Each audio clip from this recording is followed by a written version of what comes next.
So I took a slightly different approach because I get asked this a lot. And the reason I get asked this a lot is because I've lived in 4 states. I'm from upstate New York, small town. They actually wore cowboy hats, no joke. I lived in eastern Massachusetts, very New England in everything you think of. And I lived in Southern California, which was super Hollywood. And now I live here in Austin. And a while back, about 9 years ago, a friend of mine, John, says, "Hey, what are you doing?" And I was thinking, well, I'm probably gonna go work for you now.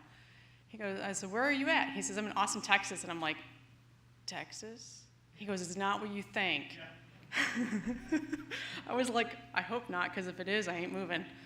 So I came out here, and we drove past the burnt out truck, not a pickup truck, an 18-wheeler who said, "Who burnt, B-U-R-N-T, my truck," with a phone number underneath it.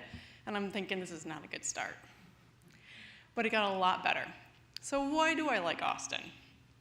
Well, first of all, this is Austin. This is the physical location of Austin. Like I've said, I live in 4 states. If you stop and think about them, they're very different. So I call the event for what shows my car the snow apocalypse, because this was the most amount of snow that caused all of Austin to shut down for 3 days, which was epic. From a person who's lived in places that get 120 inches of snow a year, that's funny. I love the natural bridge caverns. I love all the caverns around here. The limestone is gorgeous. I've climbed Enchanted Rock. I love the fact that like the roads flood out and people are like, yeah, this has happened. And of course, as far as I'm concerned, the graffiti here is epic, because where else are you gonna find Pac-Man on the side of your railroad tracks? And yeah, people forget to turn their sprinklers off, so it freezes mid-sprinkle. I kind of like all those parts of Austin. Geologically speaking, there are no hurricanes, there are no tornadoes, there are no earthquakes, there are no real snowstorms, and the worst thing that happens from a natural disaster point of view is August. And the people are fun. So when I first moved to Austin, everyone said, "Welcome to Austin. Let me tell you about my favorite place to eat. Let me tell you about all the awesome things that you should do." And I got to meet some really cool and very quirky people. Now, I worked for 6 years in Southern California, and we really didn't dress up this much for Halloween. We were a little bit more corporate, and the very rich people, of course, were not accessible at all. As a matter of fact, if you were nobody, well, you were nobody. So I liked coming to Austin because the people were just nice. They were kind, they were polite, they were welcoming. And like I said, I've lived in 4 states, I've moved to 3. I've experienced the chill of moving to a new environment in a very metropolitan area, and 2 other ones, and not being as welcomed as I was here. So definitely something to the Southern hospitality, at least in this area. And all these fun people create all these awesome events for geeks. I'm super excited about that. We have South by Southwest. We have RTX, we have, other things that are going on. The Ren Fair is like within driving distance. In LA, they're like, no. I was like, but we're all geeks. We work on nights and tights. Why are we not going to the Ren Fair? And they're like, no, that's like too losery for us. I was like, whatever. I'm so getting dressed up and going to this thing because this is fun. The 2 little kids with Minecraft, they're girls. And I like that because they went to South by Southwest, and it just shows that everyone in the community is involved in the geekdom. And for those of you who recognize the picnic and one of Richard Garriott's sponsored events, the reason that those are here is Austin's elite is in many ways very accessible. At no point in time did anybody in Hollywood open up their house to do a fundraising event like this. They just don't. That's not how the world functions in other areas of the world, at least in the United States that I've lived in. So it's really cool. We've got a great place to live, physically speaking, a lot of really awesome people. We've got some really cool fun events that happen for geeks, which is unique. So that leads me to, well, that's all fine and dandy on a personal basis, but we also, as Gordon pointed out, we get on the top 10 list a lot. So I've got a bunch of data that packs it up, and you can go look these studies up online if you want to as well. We're always in the top 10 growing list. We're always the best city to start a small business in, i.e. Indy. that indie scene we're talking about. We're a great place to do it. And the reason being is we're affordable. I'm going to tell you this. I bought a condo in San Diego, and it was 1,200 square feet, and it cost me $325,000. And it was literally the cheapest thing in the market. So when people talk about the cost of California or other places, that is the real dollar value. $325,000 will get you like a really nice house here. Big, nice mansion style. Not a 1,200 square foot house or apartment that has been broken in half from an earthquake. So yeah, that was really not like the most interesting thing that I ever wanted to do ever again.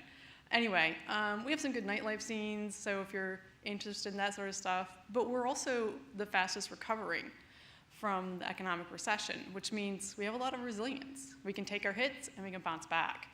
I found out this past year we're the #1 city for clean technology innovation. Now, I'm not, obviously in clean tech, but I like that idea. That in and of itself is just pretty awesome, that there's a lot of people here in Austin that are trying a bunch of new things. We're healthy. We have a low crime rate.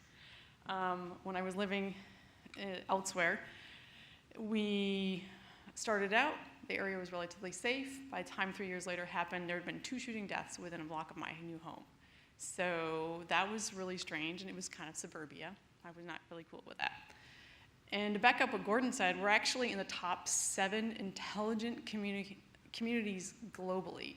Theirs wasn't just education per capita, it was also research and attitude in forward-looking 21st century technologies.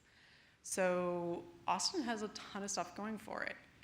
And we've got a lot of really just cool things that are happening here, and we're all doing this. So that's why Austin. Here's the problem. It's not going to last forever. As Gordon pointed out, cities change, people change, everything changes. I read articles online, they talk about how the drivers have changed. Well, of course, you've got all these people who are influxing from everywhere else because remember those friendly, welcoming people? They're now shuffling towards that minority. Now you've got all these other people who are not used to that.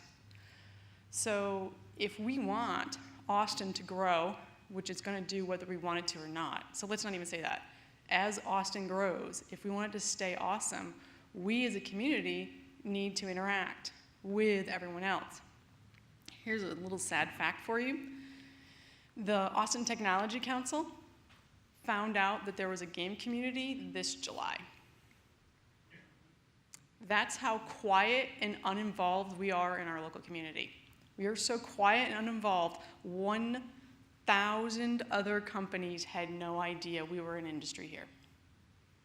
That's kind of clueless on their part, but it's also really bad on our part because obviously we're not making a big enough splash. So, like Gordon, I want to challenge everybody here. We need to get involved. There's lots of ways that we can get involved, not just through the IGDA. The Chamber of Commerce has initiatives. All of the colleges, they are looking for board of advisor members. So if you want to get involved in the education system, go meet with them. If you want to, if you're a musician or an artist who works in here, find other groups outside of just the game industry that you can reach into. There are charities. There's lots of people who would love to have a little bit of your time. That's really important. Also, vote. Not voting is not a good thing because we all need to vote. And adopt the Austin attitude. That's that friendly, welcoming, and respectful group of people that I met. And if we all regularly reflect that, then Austin will stay its same awesome self. And of course, lastly, go local. Buy local, shop local, support local independent groups, support anything that's made locally because that is how we're going to have this community grow and be awesome as we move forward to the 21st century. Thank you.